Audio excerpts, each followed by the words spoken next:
மாமா கூட என்ன மயாரு மாமாடா அப்படா பேச ஆரம்பிக்கிறா அறியாத பருவம் புரியாத வயசுல என்னை பார்த்து நீ என்ன சொன்ன அவங்க தோசை கூட எனக்கு எடுத்து தெரியாத வயசுல உன் அன்னைக்கு பாப்பா உனக்கு தான் சொன்னியா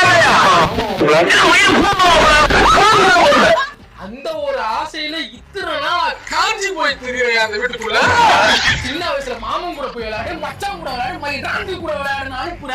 இப்ப அவங்க பேசக்கூடாது இவன் கூட அன்னைக்கு நான் உன் வீட்டுக்கு பொண்ணு கேட்டு வரும்போது